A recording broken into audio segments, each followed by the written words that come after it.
Bonsoir, bonsoir à toutes et à toutes et bienvenue sur le plateau de Pouvez parler sans crier, votre hebdomadaire qui vous instruit et qui vous ouvre l'esprit.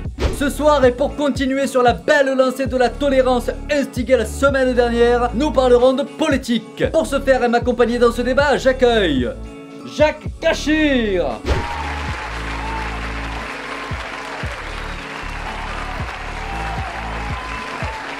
Bonsoir monsieur le ministre.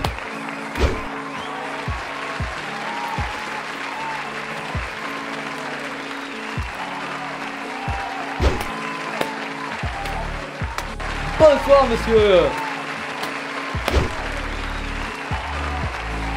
Et monsieur Veiketia. Bonsoir. Oui.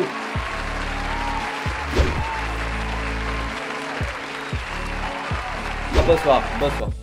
Voilà, non, mais moi je me présente toujours tout seul. Hein. Voilà, oui, taisez-vous maintenant.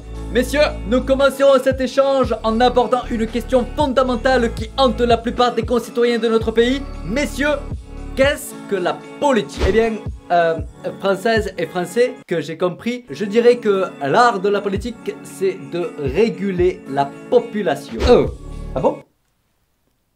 C'est pas absolument crétin en soi, mais... Il dit ça parce que sa campagne se base sur la lutte contre la démographie galopante d'une certaine tranche de notre population. Ah mais oui, mais d'accord, mais vous êtes un enfoiré de première en fait. Alors, pas du tout, hein, pour commencer. Et ensuite, c'est... masquer l'ampleur de mon action contre la crise du chômage. Ainsi que le savent les Françaises et les Français que j'ai compris. Vous vendez des emplois que personne ne veut. Vous détruisez les aspirations individuelles de chacun. Allez donc dire ça aux malheureux qui ne peuvent se loger, faute d'un emploi. Est-ce que la priorité ne serait pas justement de les loger plutôt que de leur chercher un emploi? Une résidence secondaire ou trop dispendieuse, c'est un acte criminel quand il y en a qui n'ont même pas de quoi avoir un toit. La courbe, hélas descendante de la croissance, nous pousse à cette ignominie. Que la convention économie se porte mal est une chose. Que vous fassiez passer cette convention sociale avant la survie des plus démunis, ça c'est répréhensible. Et ma question sur ce qu'est la politique, quelqu'un en a quelque chose à carrer là ou pas ou... Et moi je dis que la politique d'aujourd'hui c'est la révolution. Les Françaises et les Français que j'ai compris savent très bien que pour moi la politique c'est la parole à toutes et à tous. Votez pour moi. Et à tous. Pardon? Vous nous dites au revoir, c'est ça? À toutes, hein? À toutes. Non, à tous. Il y a des gens qui ne se genrent ni au masculin ni au féminin. Et là, on dit tous. Si vous voulez vraiment vous adresser à tout le monde, il faut les inclure dans le lot. Moi, j'ai pas compris, mais dans le doute, j'ai dit révolution. Nous n'avons pas le loisir de nous guérir de ce genre de problématiques dans l'état actuel de notre PIB.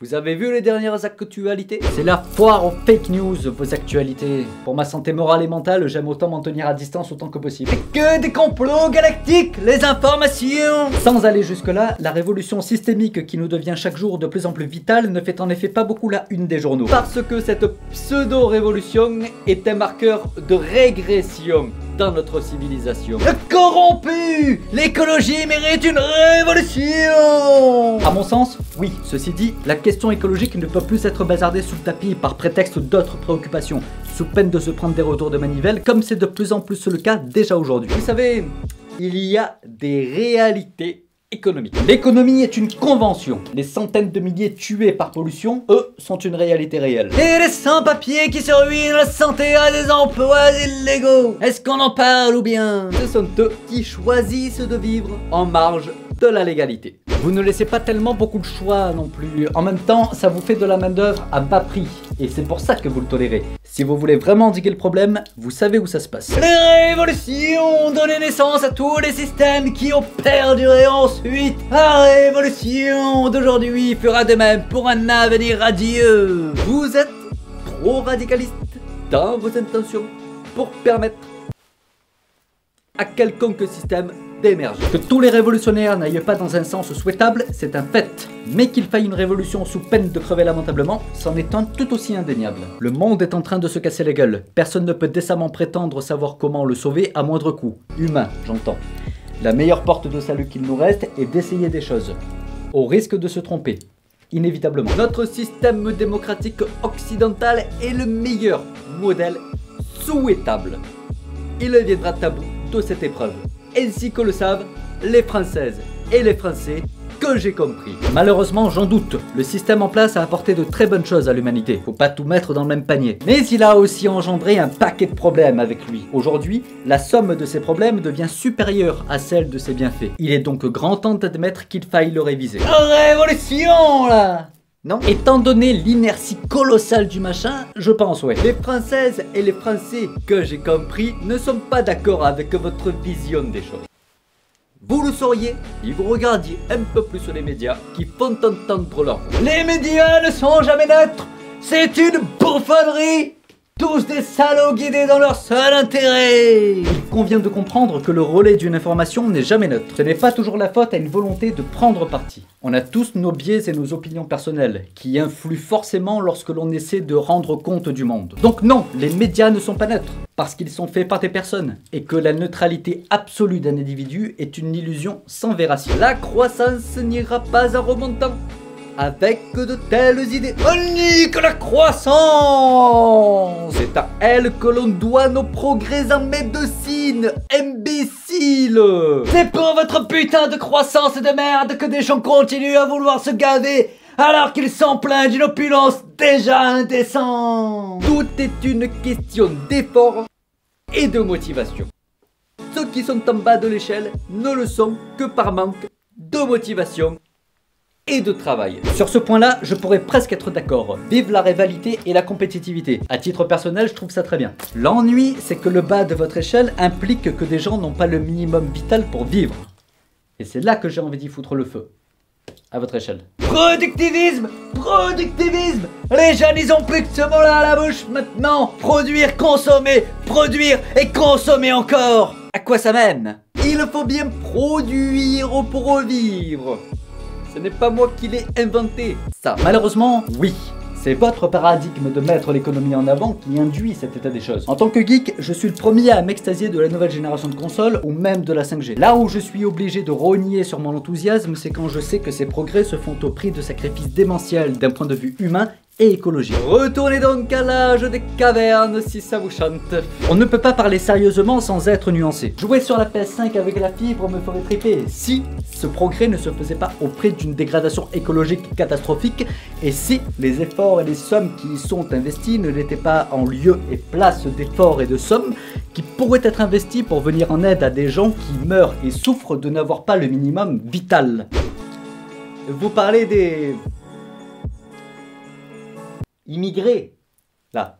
Et des parasites qui bouffent nos aides sociales. Sans nuance, encore une fois, c'est difficile d'argumenter. Si toutes les régions du monde avaient de quoi vivre décemment, les gens auraient peut-être moins tendance à foutre le camp de chez eux et à vouloir escroquer le système. Les Françaises et les Français, que j'ai compris, ont travaillé dur pour avoir ce qu'ils ont.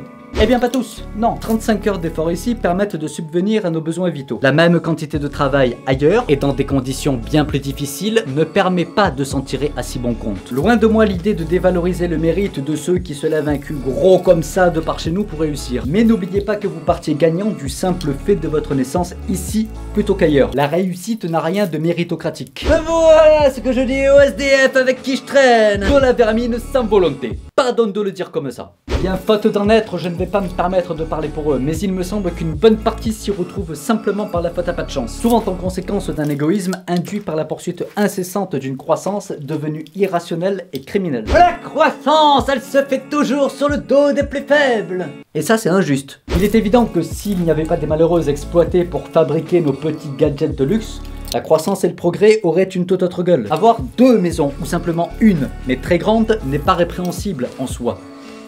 Du moment que tout le monde a de quoi se loger avant. Vous avez vu le résultat du dernier référendum que j'ai donné sur la caisse aussi? Moi j'ai manifesté contre et on m'a envoyé en cabane pendant 2 semaines.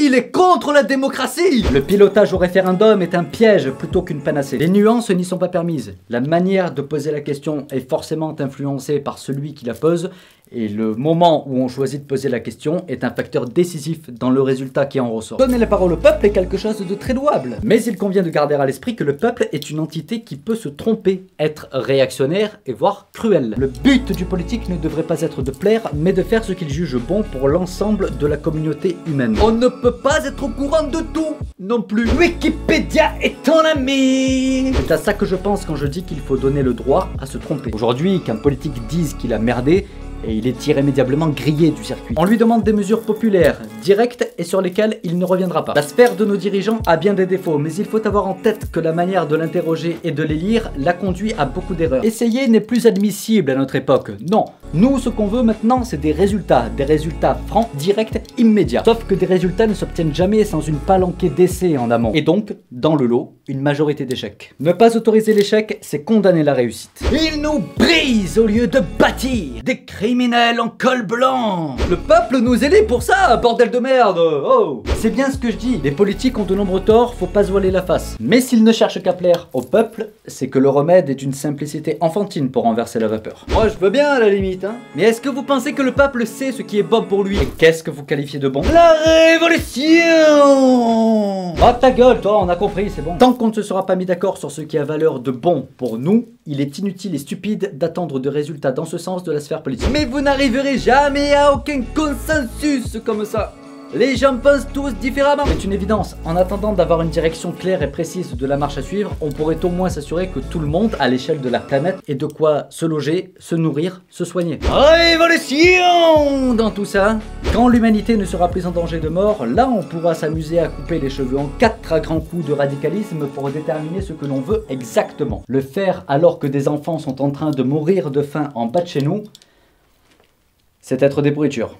Mais on nous écoute jamais aussi. Vous arrêtez pas de gueuler, de faire des manifestations. Faites chier aussi, sale con. Ouais, mais vous n'écoutez pas tant qu'on ne vous empêche pas de fonctionner en même temps. Le radicalisme est un penchant dangereux, mais l'inertie globale ne nous laisse aucune autre alternative pour faire entendre sa voix. Et je ne dis pas que tous ceux qui se radicalisent ont raison dans leurs intentions, loin de là. Simplement, je dis que si c'est révolutionnaire, ça vaut le coup de les écouter, parce que notre survie, en tant qu'espèce humaine, ne se fera qu'au prix d'une révolution. Le temps imparti est écoulé. Eh non, mais non. Merci à toutes et à toutes d'avoir suivi ce second numéro de Pouvez parler sans crier. Deuxième. Pardon? Quoi? C'est deuxième qu'on dit. Second, c'est quand il n'y a plus rien derrière. Tout à fait, oui. Merci à toutes et à toutes d'avoir suivi ce second numéro de Pouvez parler sans crier, votre hebdomadaire qui vous instruit et qui vous ouvre l'esprit. Rendez-vous la semaine prochaine pour notre 3e numéro qui sera consacré à la santé.